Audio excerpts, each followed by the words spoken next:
Gânduri de seară. Gânduri de seară.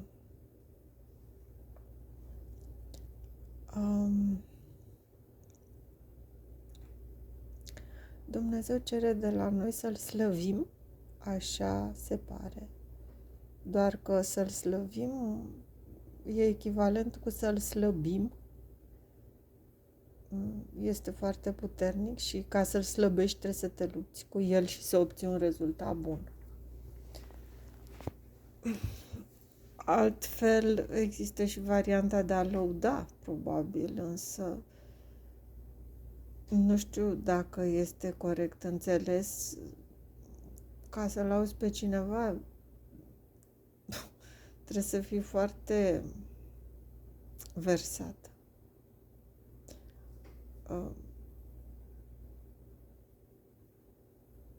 În orice caz, cred că lucrul cel mai important pe care l-ar putea pretinde Dumnezeu este credința. Și e și lucrul cel mai greu pe care poate să-l ofere un om. Credința e ceva ca un fel de plată dinainte, ca un fel de autogaranție. Să-ți garantezi singur că nu vei fi dezamăgit. Și asta ține de multe lucruri, dar în cel mai important caz ține de capacitatea fiecăruia de a-și alege persoanele în care să creadă, în care să investească. Și e relativ cunoscută în lumea artiștilor drama trecerii de la o persoană faimoasă și susținută de toți ceilalți la o fostă vedetă, la o persoană care nu mai e în prim plan. În general, e vorba de cauze obiective, chiar dacă ele sunt foarte, foarte discutabile și pe măsură ce timpul a trecut, foarte mulți artiști au înțeles cât de schimbător e gustul publicului și cât de efemeră este faima și gloria și nu se așteaptă, adică cred că cea mai bună atitudine a unui eventual artist, a unui artist începător în devenire, este să nu se aștepte la nimic de la nimeni. Însă doar bănuiesc, fără să am nici cea mai vagă certitudine sau cunoștință în domeniu, bănuiesc că asta poate să fie și o piedică în calea relației cu ceilalți și a dezvoltării personale, cât și a celorlalți, pentru că cine îți dă atenție ca să evolueze, bănuiesc. Și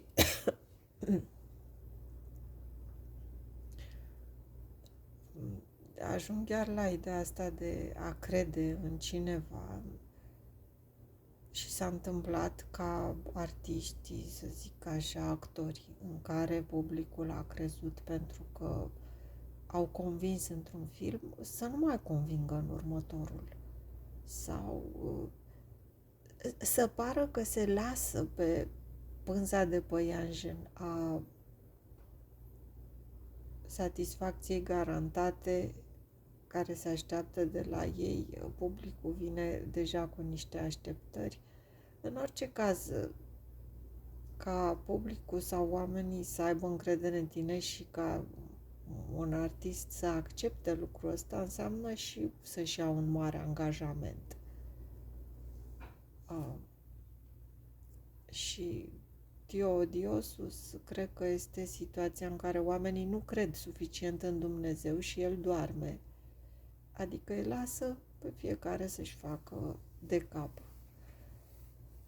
Din moment ce nu este suficient băgat în seamă sau nu, oamenii nu cred suficient de mult în El, făcându-l cumva inutil. Există și situația asta în care Dumnezeu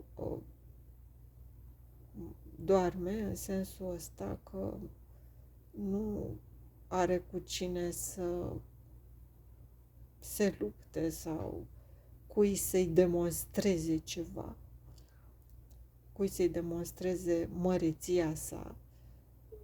Și din punctul ăsta de vedere, al faptului că nu există suficientă credință. Biserica se străduiește să dezvolte, să antreneze credința omului și chiar bănuiesc că susține, sigur, de tipul necunoscut, ideea de a face oamenii fericiți în măsura în care ei sunt credincioși. A fi credincios înseamnă și să respecti niște reguli de comportament, dar în primul rând să fii credincios înseamnă să fii statornic, bănuiesc. Nimeni nu-și alege religia în care se naște, cred, adică nu, sigur, nu are cum, dar e de remarcat că oamenii se nasc într-o anumită religie în anumite țări și acea religie își pune o amprentă foarte puternică asupra educației, dezvoltării și formărilor. Să vezi oameni care cred în Dumnezeu, să constați că există credința în Dumnezeu, te face și pe tine să crezi. Dar când te maturizezi suficient, începi să spui întrebarea dacă e corect sau nu să crezi, dacă are vreun rost să crezi, dacă nu cumva. Și asta din cauza că bănuiesc eu, credința se întărește doar prin încercări. Nu poate să existe credință dacă nu este pusă la încercare, dacă nu ai întâi un eșec și după aia din partea lui Dumnezeu, ca după aia să îți dai seama că ai greșit, că de fapt și de drept a fost doar un mic test de care te-ai speriat. Și credința este asociabilă și cu forma cea mai înaltă de iubire. De-aia se și zice despre cineva că e credincios soțului, soției, partenerului sau chiar unui partid, unui președinte, unui om politic. A fi credincios este forma cea mai pură de iubire, care te obligă ca, indiferent de celelalte sentimente pe care le ai, să acorzi prioritate cuiva sau, mai exact, să nu te îndoiești de să-i acorzi locul întâi unei persoane, ca să zic așa, într-un domeniu oarecare sau într-o zonă oarecare sau într-un moment de tensiune. Ceea ce este foarte greu și da, e ca forma cea mai pură de dragoste, asociabilă și cu melcul. O formă foarte delicată, ca melcul, care, dacă îl atingi, își trage coarnele înapoi. Nu mai e horny, cum s-ar zice pe engleză, dacă atingi dragostea. Dragostea e exact ca melcul. Adică, cred că ideea asta de moș, cel ce merg cu ixția, se referă și la persoane foarte delicate, foarte sensibile, care atunci când sunt atinse, se retrag în cochilie. A fi atins însă poate să fie și din greșeală, adică, sau poate să fie invers, să se sperie cineva de melc și să-l scape sau mai știu eu ce, nu știu. Și asta să-l facă să se retragă.